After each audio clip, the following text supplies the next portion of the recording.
और शुरुआत इस वक्त की बड़ी खबर से करेंगे। पाकिस्तान के वज़ीर-ए-आज़म इमरान खान ने जम्मू कश्मीर से दफा 370 हटाए जाने के बाद हिंदुस्तान के साथ जारी तनाज़े और कशीदगी के दरमियान यह एतराफ किया है कि अगर हिंदुस्तान के साथ रिवायती जंग हुई तो उनके मुल्क को मुंह की खानी पड़ सकती है। इमरान खान ने एक गैर मुल्की न्यूज चैनल को दिए इंटरव्यू में कहा कि अगर पाकिस्तान ने हिंदुस्तान के साथ रिवायती जंग लड़ी और वो हारने लगा तब उसके पास दो ही ऑप्शंस बचेंगे, या तो वो हथियार डाल दे या फिर आखिरी दम तक आजादी की लड़ाई लड़े। उन्होंने कहा कि उन्हें मालूम है कि पाकिस्तानी अपनी आजादी की जंग आखिरी सांस तक लड़ेंगे। ऐसे में जब न्यूक्लियाई हथियारों से लैस दो ममालिक लड़ेंगे तो उसके अपने नताइज होंगे। और चलिए इस खबर पर और बात करेंगे। मेरे साथ नुमाइंदे शैलेंद्र वांगू इस वक्त फोन लाइन पर जुड़े हुए हैं। शैलेंद्र, जिस तरह से इमरान खान के बयानात लगातार आ रहे हैं दफा 370 कश्मीर से हटने के बाद, एक तरह से जो बयान अब आया है ऐसे में जाहिर हो रहा है कहीं ना कहीं पाकिस्तान और इमरान खान की बौखलाहट एक तरह से जाहिर हो रही है।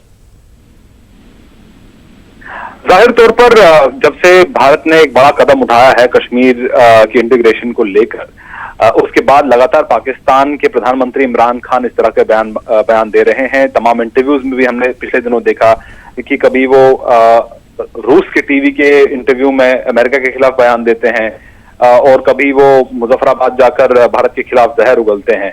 तो जाहिर तौर पर ये पाकिस्तान की बौखलाहट ही है। हालांकि जिस तरह से हमने देखा कि पिछले लगभग एक महीने में पाकिस्तान को जो करारी शिकस्त मिली है, चाहे यूएन सिक्योरिटी काउंसिल हो, यूएनएचआरसी हो या बाकी अन्य प्लेटफॉर्म हो, वो अपनी बात रख रहा है। उसके पास कोई ऐसा समर्थन नहीं मिल रहा है उसको सिवाय चीन के। तो ऐसे में जाहिर तौर पर अब कुछ दिन बचे हैं यूएन जनरल असेंबली में, तो तब तक इमरान खान कश्मीर के मुद्दे को जिंदा रखना चाहते हैं। इसलिए वो हर शुक्रवार को इस तरह के प्रोग्राम्स कर रहे हैं और एक कश्मीर मुद्दे को उठाने की कोशिश कर रहे हैं। हालांकि इस पूरे मुद्दे पर उसको दुनिया भर में कहीं से सपोर्ट नहीं मिल रहा है। बिल्कुल शैलेंद्र, यानी ये एक सोची समझी चाल भी पाकिस्तान की, बल्कि यूं कहा जाए कि पाकिस्तान का एक प्रोपेगेंडा है जिसे हिंदुस्तान को भी एक तरह से होशियार रहना चाहिए। जाहिर तौर पर हमने ये देखा कि किस तरह से जब भी पाकिस्तान की तरफ से मुद्दा उठाने की कोशिश की गई तो भारत की तरफ से करारा जवाब ही मिला है, चाहे वो यूएनएचआरसी हो, यूएन सिक्योरिटी काउंसिल हो। तो भारत की तैयारी पूरी है। और अब हमने ये भी देखा है कि भारत ने किस तरह से तैयारी की थी यूएनएचआरसी में, जो पाकिस्तान में हमारे पूर्व जो उच्चायुक्त थे अजय बिसारिया, वो भी टीम को लीड कर रहे थे यूएनएचआरसी में। तो जाहिर तौर पर भारत की तैयारी पूरी। अब देखना ये होगा कि जब जल्द ही 27 सितंबर को जब पाकिस्तान के प्रधानमंत्री इमरान खान यूएन जीएम को संबोधित करेंगे और उसी दिन प्रधानमंत्री मोदी का भी संबोधन वहां पर होगा, तो वो देखना काफी दिलचस्प रहेगा। हालांकि पाकिस्तान हर बार की तरह इस बार भी कश्मीर मुद्दा उठाएगा और भारत ये साफ कर चुका है कि अब अगर किसी भी मुद्दे पे बात होगी तो सिर्फ पीओके को लेकर बात होगी। और इसके लिए भी जरूरी है कि पाकिस्तान सही कदम उठाए और आतंकवाद और टेररिज्म से मुक्त माहौल बनाने की जरूरत है। बिल्कुल, जाहिर सी बात है शैलेंद्र, एक आखिरी सवाल की जिस तरह से आपने जैसे पहले सवाल के जवाब में कहा था कि इंटरनेशनल लेवल पर कहीं ना कहीं पाकिस्तान को एक तरह से नजरअंदाज कर दिया गया, कश्मीर का इशू हो या दूसरे जो इश्यूज हैं उस पर पाकिस्तान को एक तरह से सपोर्ट नहीं मिल रहा है। कहीं ना कहीं जो अब हालत पाकिस्तान की है वो खिसियानी बिल्ली जैसी है, परेशानियों से घिरता जा रहा है पाकिस्तान। देखिए, यही जो परेशानियां हैं पाकिस्तान के लिए आगे और बढ़ के मुसीबत बनेंगी। हमने देखा है कि भले ही इमरान खान को इंटरनेशनल लेवल पर कोई सपोर्ट नहीं मिल रहा हो, लेकिन अंदरूनी दबाव, चाहे रेडिकल एलिमेंट्स की बात करें या पाकिस्तानी आर्मी की बात करें, तो ये मजबूरी है इमरान खान की कि वो इस मुद्दे पर लगातार अपनी आवाज उठाएं। हालांकि उनको ये भी पता है कि उनकी कहीं कोई सुनवाई नहीं हो रही है।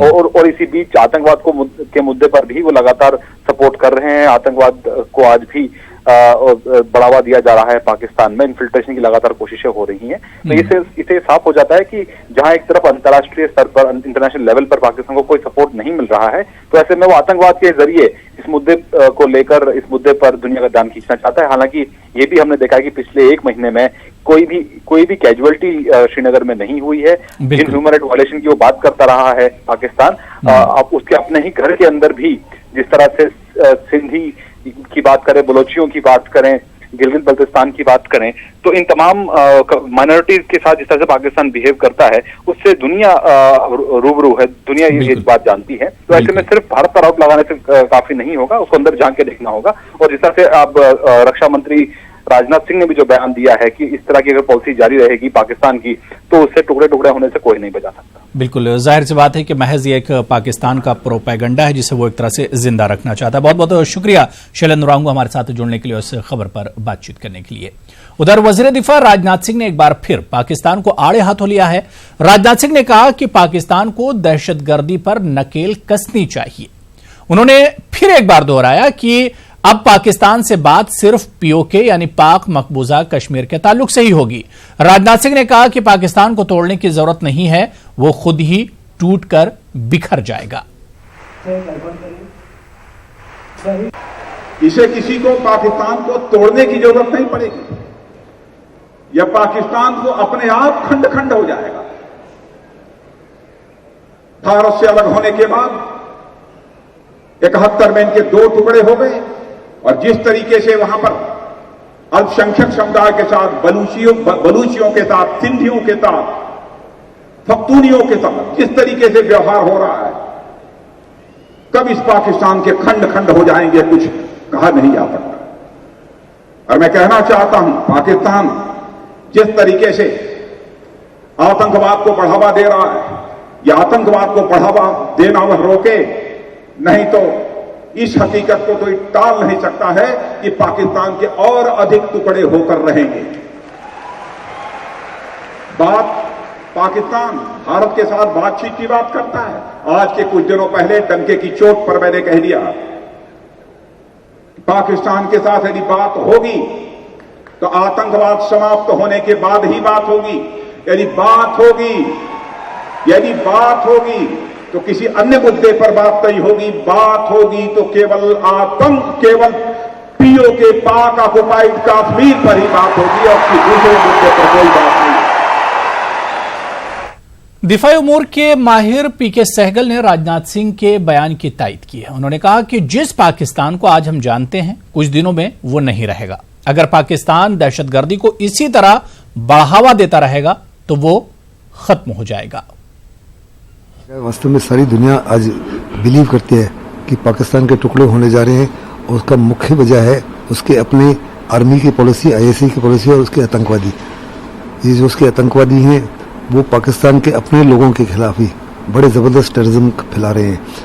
सिंध के लोगों के साथ में, बलूचिस्तान के लोगों के साथ में, पीओके के लोगों के साथ में, पख्तून वाला एरिया के। तो पाकिस्तान की ये पॉलिसीज अगर यही रही और इसी माफिक उन्होंने टेररिज्म को प्रमोट करते रहे तो राजनाथ ने साफ तौर पे कहा है कि पाकिस्तान के कुछ ही सालों में टुकड़े निश्चित हैं। और सारी दुनिया को भी साफ तौर पे नज़र आता है कि पाकिस्तान जो है जिसको हम आज जानते हैं अगले 5-6 साल में वो पाकिस्तान नहीं रहेगा। पाकिस्तान के अवश्य टुकड़े होंगे क्योंकि वो उसी माफिक टेररिज्म कर रहे हैं अपने लोगों के खिलाफ जैसे उन्होंने ईस्ट पाकिस्तान के खिलाफ किया और पाकिस्तान का विभाजन हुआ और बांग्लादेश बन गया।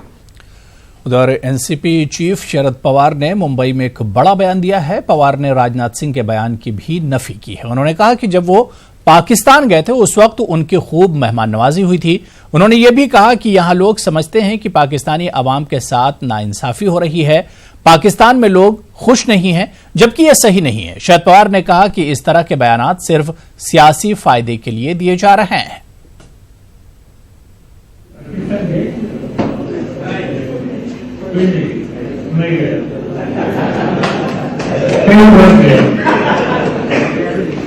मैंने देखा इतना प्यार मुझे कहीं देखने के लिए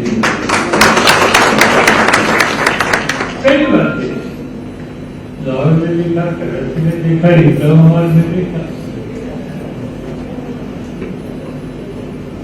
मुझे याद है कि हमें किसी मेले हम गए थे, मैच हो गई, दूसरे दिन छुट्टी का दिन था। तो मुझे कुछ अपने टीम के कुछ लोगों ने कहा कि साहब जरा हमें शहर देखने के लिए जाना है, आपसे लिए हमारे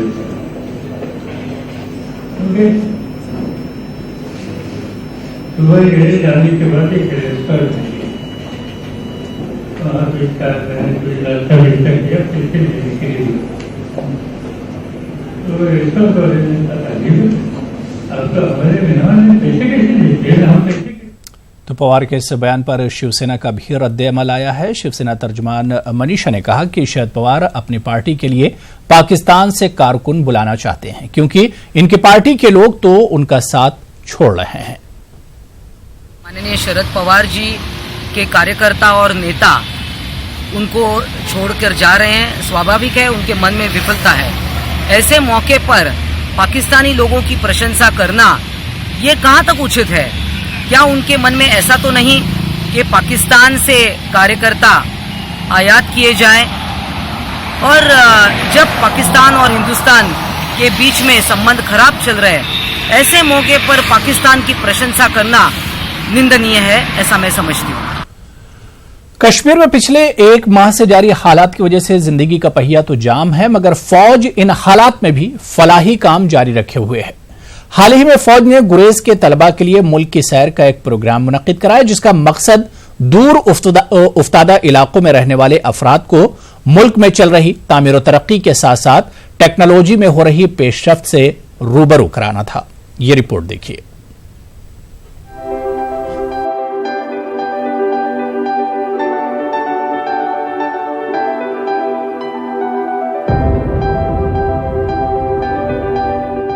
कश्मीर के दूर दराज इलाकों से ताल्लुक रखने वाले अफराद के लिए ऑपरेशन सद्भावना के तहत फौज कई फलाही स्कीमें चला रही है।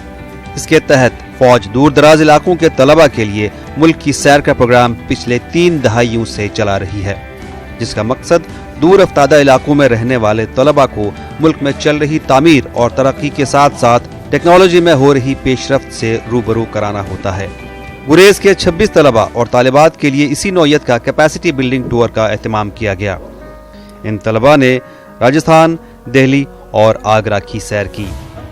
इस टूर में इनको तारीखी मकामात के अलावा सयाहती मकामात की सैर कराई गई और मजहबी मकामात पर भी हाजिरी दिलवाई गई। कश्मीर से इनका सफर हवाई जहाज से शुरू हुआ, बाद में ट्रेन और मेट्रो के जरिए सफर करवा के इनके सफर को मजीद यादगार बनाया गया। इन बच्चों ने ट्रेन और जहाज सिर्फ टीवी और फिल्मों में ही देखा था। सबसे पहले हम दिल्ली गए, दिल्ली से हम जयपुर गए। हमने जयपुर में Jantar Mantar, city palace, pink city बहुत ज़्यादा देखा। तो ये जो जगह आपने देखी, तो इसके बारे में आपने पहले सुना था या देखी थी ये जगह? ना, हमने सुना था लेकिन देखा नहीं था। पहले एरोप्लेन, ट्रेन या बाकी इस तरह की जो चीज़ें देखी, कहाँ पे देखी थी, कहाँ सुनी थी? हमने टीवी में देखी थी और देखा था यहीं कहीं पर, और अभी आज चढ़े। हम कभी नहीं चढ़े थे एरोप्लेन और मेट्रो पे।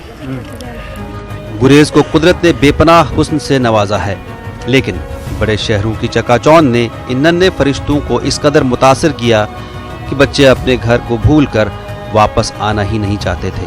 हमें बहुत अच्छा लगा जयपुर और अजमेर, दिल्ली, हमें बहुत मजा आया। वहाँ घूमे, बहुत अच्छा लगा। हमें बोल रहे ये मौका हमें फिर से मिले कि हम यहाँ घूमे फिर से। जब आप वापस आ रहे थे तो वापस आने का मन कर रहा था कि आप वापस आ जाए अपने घर? नहीं, मेरा मन नहीं कर रहा था वापस आने का। मैं बोल रही थी मैं क्या वहीं रह जाऊँ। और हमने सिटी पैलेस देखा, आमेर फोर्ट देखा और ऐसे चीज़ें देखी हमने। बहुत अच्छा। हम एरोप्लेन पे चढ़े, मेट्रो पे, ट्रेन पे, मुझे बहुत अच्छा लगा। मैं पहले ऐसी चीज़ों पे नहीं चढ़ा। जहां फौज सरहदों की निगरानी करती है, वहीं उसके साथ साथ इस तरह के प्रोग्राम भी जारी रखे हुए हैं। 15वीं कोर के जीओसी ने श्रीनगर में इन बच्चों का वापसी पर इस्तकबाल करते हुए इनसे बुराई से दूर रहने की तलकीन के साथ साथ कई अहम नसीहतें भी दी। मेरा मैसेज सिर्फ बच्चों के लिए है। Study hard, play hard, stay healthy, respect your children, respect your teachers, respect your parents, stay away from the guns, stay away from drugs, concentrate on your future, concentrate on academics, become a good citizen, become a good son or a daughter, become a good brother or sister, and take your family to another level of expertise or where you shine in the family and the community. Sanam Tasadduq, news 18 Urdu, Srinagar.